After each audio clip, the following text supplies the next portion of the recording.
Kihana maithori kuhumba igongona ria kuhurukia Ivy wa Geci uria worageirwo Eldoret.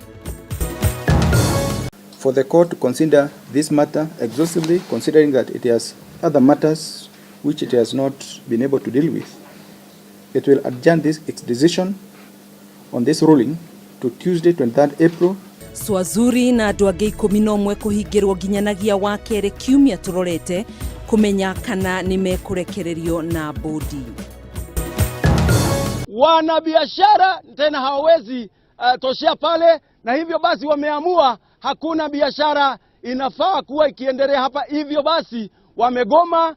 Na ojoria thoko-ini ya Kitengela kururungana makiregana na guthamio thoko-ini yo.